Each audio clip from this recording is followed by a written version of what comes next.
वीवार असां अपनी बस्ती च मौजूद हैं, बस्ती भट्टियां वाली च मौजूद हैं। तमाम असां अपने ग्रुप दे मेंबरान मौजूद हैं, लिहाजा तुहानू लई वेंदे हैं अपने भट्टियां कोलू जेड़े अपने हत्थां नाल घड़े छड़े बड़ेंदे न, इट्टा कुटेंदे न, ओरा परा फुल प्रॉमिस करेंदे न। तुहानू पेश की दी आओ जी। घड़े बड़ा बड़ा ते अपनी उम्र गुजार चुका है।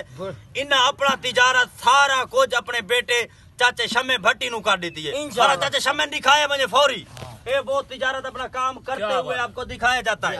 चाचा अमीर अपना भाई किवें घड़े बनदे हन ते किवें अपनी जिंदगी गुजारी ने सारा तुहानू दसे सन। दसो भाई जरा अमीर। ये जनाब घड़े बने पहले लहंदे हैं, ठीक है, पीछे घड़े हैं, और पकाएंदे हैं, पीछे जट्टा गुडे जी। इस टाइम घड़े बड़ा बड़ा के थक चुका है।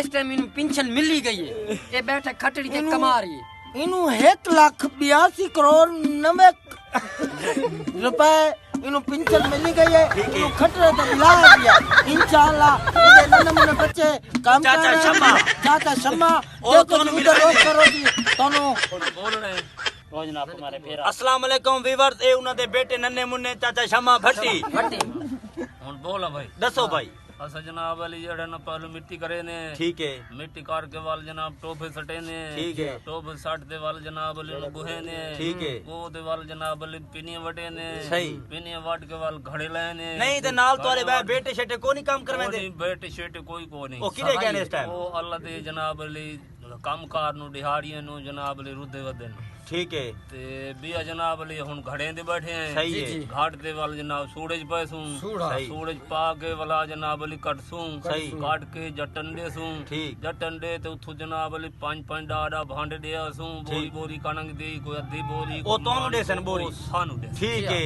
ਇਹਦਾ मतलब तोरा करोड़ों दे विच कारोबार जा रहा है। सारा है जनाब अली मजदूरी, ठीक है, जो कुछ है अल्लाह ताला जेने लिखी है वो ही देनी है। सही है। ए सारे वीवरां थोड़ी कारते दिखाओ। ए तोनु विखांदे पे वीवर आज दा व्लॉग तोनु विखा दिते है। चाचा शम्मा भट्टी उन्हां दे वालिद साहब दादा अमीर भट्टी साहब नाल बहुत ही सरदार साहब ये जेड़ा घड़ा है तेरे मुंह तक ये पूरा तबीयत मेडिसिन दी पे ते शिकल तेरी दी मेरे गल इदी छूड़ी गई वती तेरे नाक ते। नहीं नहीं नहीं नहीं ए छूनी ते तेरे नाक वांगू ते कान वांगू है। ये जेड़ा डक्का है ये कढ़ाई दे कुंडे नहीं होंदे ये उमे तेरा कान।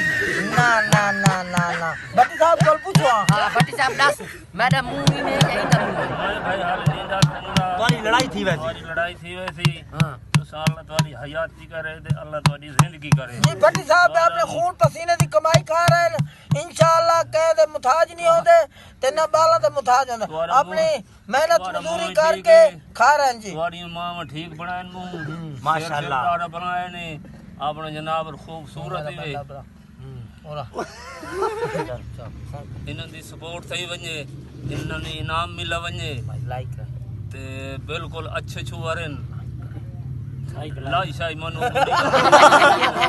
लाइक सब्सक्राइब करें लेकिन लाइक कराए सब्सक्राइब कराए घंटी की निशानी दबा कर रखें। ओके।